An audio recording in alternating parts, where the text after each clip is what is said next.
Hi hello everyone, എല്ലാവർക്കും മാഷും ടീച്ചറിൻ്റെ മറ്റൊരു പുതിയ വീഡിയോയിലോട്ട് ഒരിക്കൽ കൂടി സ്വാഗതം. ഇന്ന് ടീച്ചർ എത്തിയിട്ടുള്ളത് 4ാം ക്ലാസ്സിലെ കൂട്ടുകാരുടെ Malayalam Onam model exam question പേപ്പറും അവയ്ക്കുള്ള ഉത്തരങ്ങളുമായിട്ടാണ്. അപ്പം ഇന്നത്തെ ക്ലാസ്സിൽ നമ്മൾ ഡിസ്കസ് ചെയ്യാൻ പോകുന്ന വീഡിയോയുടെ ഫസ്റ്റ് പാർട്ട് നമ്മൾ ഓൾറെഡി ചെയ്തിട്ടുണ്ട്. അപ്പോൾ അത് കാണാത്ത കൂട്ടുകാരുണ്ടെങ്കിൽ തീർച്ചയായിട്ടും നമ്മുടെ ചാനലിൽ കയറിയിട്ട് വീഡിയോ കാണുക കേട്ടോ. പ്രവർത്തനം 3 വരെയായിരുന്നു അന്ന് നമ്മൾ വർക്കൗട്ട് ചെയ്തിട്ടുണ്ടായിരുന്നത്. അപ്പോൾ ഇന്ന് നമ്മൾ 4ാമത്തെ പ്രവർത്തനം മുതലാണ് ചെയ്യാനായിട്ട് പോകുന്നത് കേട്ടോ. ഓക്കെ മക്കളെ, അപ്പം നമ്മുടെ ചോദ്യത്തിലോട്ട് പോകുന്നതിന് മുന്നേറ്റ് ടീച്ചർക്ക് മറ്റൊരു കാര്യം കൂടി പറയാനായിട്ടുണ്ട്. അതായത് നമ്മുടെ ചാനലിൽ കൂട്ടുകാർ മെമ്പർഷിപ്പ് എടുത്ത് ജോയിൻ ചെയ്യുകയാണെങ്കിൽ നിങ്ങൾക്ക് എക്സാം റിലേറ്റഡ് ആയിട്ടുള്ള സ്പെഷ്യൽ വീഡിയോസ് അവൈലബിൾ ആയിരിക്കും കേട്ടോ. അതോടൊപ്പം തന്നെ എക്സാമിന് ശേഷം നിങ്ങൾക്ക് വീക്കിലി 3 ഡേയ്സ് ക്ലാസ്സുകൾ അവൈലബിൾ ആയിരിക്കും. അതിൽ നിങ്ങളുടെ സിലബസ് ബേസ്ഡ് ആയിട്ടുള്ള സ്പെഷ്യൽ ക്ലാസ്സസ് ഒക്കെ ഉണ്ടായിരിക്കും കേട്ടോ. അപ്പോൾ താല്പര്യമുള്ള കൂട്ടുകാരുണ്ടെങ്കിൽ എന്ത് ചെയ്യുക, നമ്മുടെ ചാനലിൽ മെമ്പർഷിപ്പ് എടുത്ത് ജോയിൻ ചെയ്യാവുന്നതാണ്.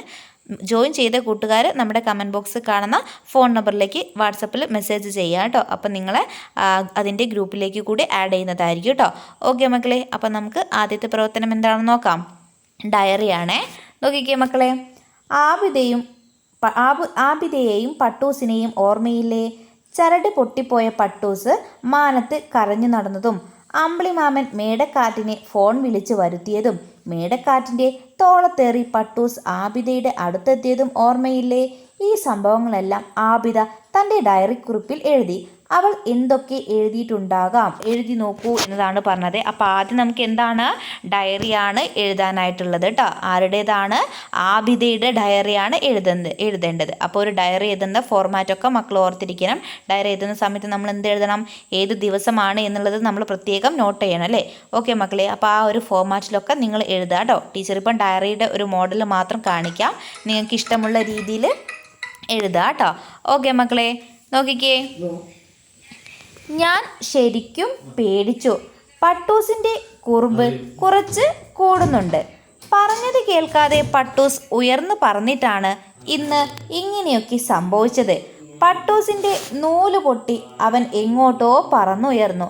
ഞാൻ വല്ലാതെ പേടിച്ചു. ഇനി എങ്ങനെയാണ് അവനെ തിരിച്ചു കിട്ടുക എന്നോർത്ത് ഞാൻ ഒത്തിരി വിഷമിച്ചു.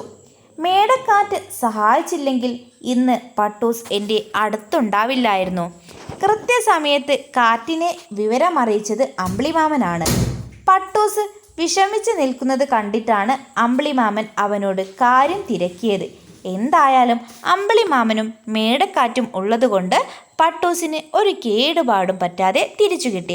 അപ്പം ഇത്രയും കാര്യങ്ങൾ, അന്ന് നടന്നിട്ടുള്ള ഇത്രയും കാര്യങ്ങളെല്ലാം ഉൾപ്പെടുത്തിക്കൊണ്ട് മക്കൾക്ക് ഡയറി എഴുതാവുന്നതാണ് കേട്ടോ. അപ്പം പട്ടൂസിന് നഷ്ടപ്പെട്ട കാര്യവും അതുപോലെ തന്നെ എങ്ങനെയാണ് നഷ്ടപ്പെട്ടെന്നുള്ളതും ആരാണ് അവനെ സഹായിച്ചതെന്നും എല്ലാ കാര്യങ്ങളും ഉൾപ്പെടുത്തിക്കൊണ്ടാണ് നമ്മൾ ഡയറി എഴുതിയിട്ടുള്ളത്. അപ്പം മക്കൾക്ക് എന്ത് ചെയ്യാം, ഇങ്ങനെ അല്ലെങ്കിൽ മറ്റൊരു മോഡലിൽ ഡയറി എഴുതാവുന്നതാണ്.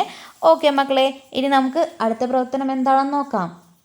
അതിലോട്ട് പോകുന്നതിന് മുന്നേയായിട്ട് വീഡിയോ കണ്ടുകൊണ്ടിരിക്കുന്ന എല്ലാ മക്കളും എന്ത് ചെയ്യുക, നമ്മുടെ ചാനലിൽ ഇനിയും സബ്സ്ക്രൈബ് ചെയ്തിട്ടില്ലെങ്കിൽ സബ്സ്ക്രൈബ് ചെയ്യുക. അതോടൊപ്പം തന്നെ മക്കളുടെ പേരും നിങ്ങൾ പഠിക്കുന്ന സ്കൂളിൻ്റെ പേരും കൂടി നമ്മുടെ കമൻറ്റ് ബോക്സിൽ പറയാനായിട്ട് മറക്കരുതേ.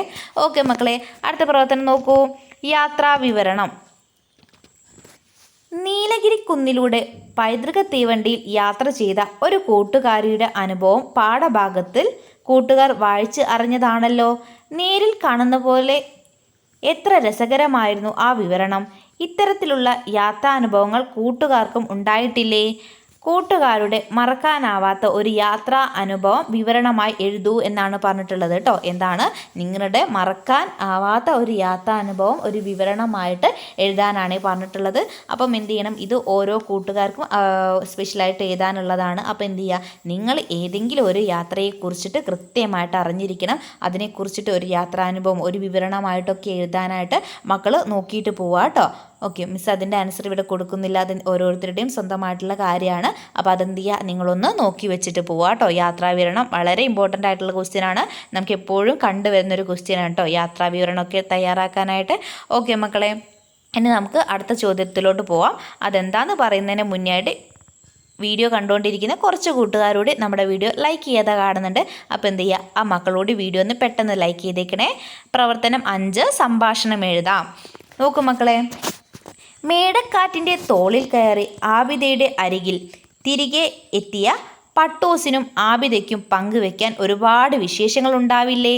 എന്തൊക്കെയാവും അവർ സംസാരിച്ചിട്ടുണ്ടാവുക? എഴുതി നോക്കൂ. അപ്പോൾ സംഭാഷണം എഴുതാനാണ് ആരൊക്കെ തമ്മിലാണ് മക്കളെ? നമ്മുടെ ആബിദയും പട്ടൂസും തമ്മിലുള്ള സംഭാഷണമാണ് എഴുതേണ്ടത്. നമ്മുടെ മേടക്കാറ്റിൻ്റെ തോളിൽ കയറിയിട്ട് പട്ടൂസ് തിരിച്ച് ആബിദയുടെ അടുത്ത് വന്നിട്ടില്ലായിരുന്നോ? വന്ന ശേഷം അവർ തമ്മിലുള്ള ആ ഒരു സംഭാഷണമാണ് മക്കൾ എഴുതി കംപ്ലീറ്റ് ചെയ്യേണ്ടത് കേട്ടോ. അപ്പോൾ ടീച്ചർ ഇതവിടെ ഒരു മോഡൽ കൊടുത്തിട്ടുണ്ട്.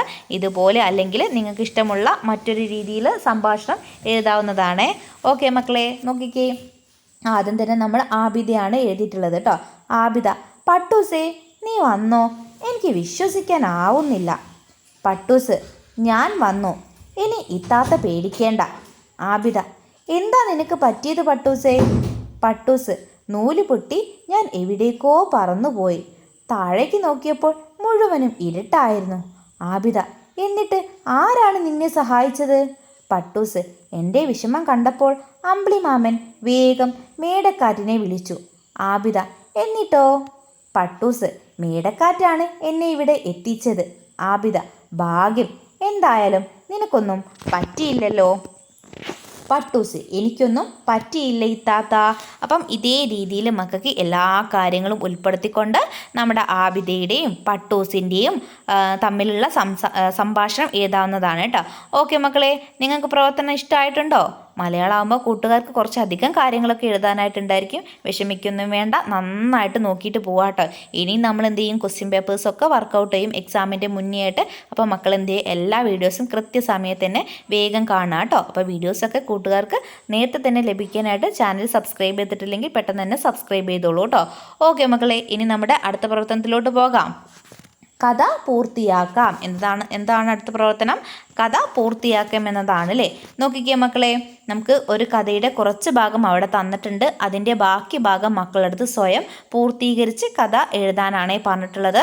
അപ്പോൾ നോക്കിക്കേ, എന്താണ് നമുക്ക് തന്നിട്ടുള്ളത്? ഇരുളൻ കാട്ടിലെ രാജാവാണ് സിംഹം.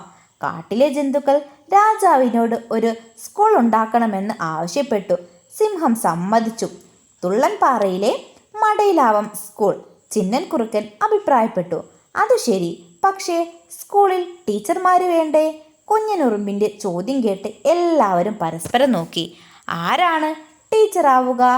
ഓരോരുത്തരും തല പുകഞ്ഞ് ആലോചിച്ചു. അപ്പോൾ ഹെഡ് മാസ്റ്റർ വേണ്ടേ? കടുവക്കുഞ്ഞൻ ചോദിച്ചു. ഹാജർ പുസ്തകമില്ലാതെ പറ്റുമോ? കുയിലിൻ്റെ വേവലാതി ഉയർന്നു കേട്ടു. അപ്പം ഇത്രയാണ് നമുക്ക് അവിടെ കഥ തന്നിട്ടുള്ളത് കേട്ടോ. ഇനി എന്ത് ചെയ്യണം മക്കൾ? ബാക്കി എന്തായിരിക്കും സംഭവിച്ചിട്ടുള്ളത് എന്ന് ആലോചിച്ച് കണ്ടെത്തിയിട്ട് ആ കഥ പൂർത്തിയാക്കാനാണ് പറഞ്ഞിട്ടുള്ളത്. അപ്പോൾ ടീച്ചർ ചെറിയൊരു മോഡൽ ഇവിടെ കൊടുത്തിട്ടുണ്ട്. മക്കൾ എന്ത് ചെയ്യുക? നിങ്ങളുടേതായിട്ടുള്ള രീതിയിൽ കഥ പൂർത്തീകരിക്കുക കേട്ടോ. ടീച്ചറുടെ ഐഡിയ ആയിരിക്കില്ല നിങ്ങൾക്ക് ഉണ്ടായിരിക്കുക. അപ്പം നിങ്ങൾക്ക് ഇഷ്ടമുള്ള രീതിയിൽ എന്ത് ചെയ്യുക? കഥ പൂർത്തിയാക്കുക കേട്ടോ. ഇനി മക്കൾക്ക് മറ്റെന്തെങ്കിലും ആ ഒരു കഥയുടെ ബാക്കി ഭാഗത്തേക്ക് എഴുതി ചേർക്കാൻ തോന്നുന്നുണ്ടെങ്കിൽ എന്ത് ചെയ്യുക? നമ്മുടെ കമൻറ്റ് ബോക്സിൽ അത് എഴുതിയിട്ടാൽ നന്നായിരിക്കും കേട്ടോ. മറ്റു കൂട്ടുകാർ കൂടി എന്ത് ചെയ്യുക? നിങ്ങളുടെ കഥകളൊക്കെ വായിക്കും. അപ്പോൾ താല്പര്യമുള്ള കൂട്ടുകാർ എന്ത് ചെയ്യുക? നമ്മുടെ കമൻറ്റ് ബോക്സിൽ നിങ്ങളുടെ കഥയിലെ ബാക്കി ഭാഗം കൂടി ഒന്ന് ടൈപ്പ് ചെയ്യുക കേട്ടോ. ഓക്കെ മക്കളെ, ബാക്കി ഭാഗം നോക്കിക്കേ. ഇനി എന്ത് ചെയ്യും? എല്ലാവരും പരസ്പരം നോക്കി. നമുക്ക് കാനന പത്രത്തിൽ ഒരു പരസ്യം കൊടുത്താലോ?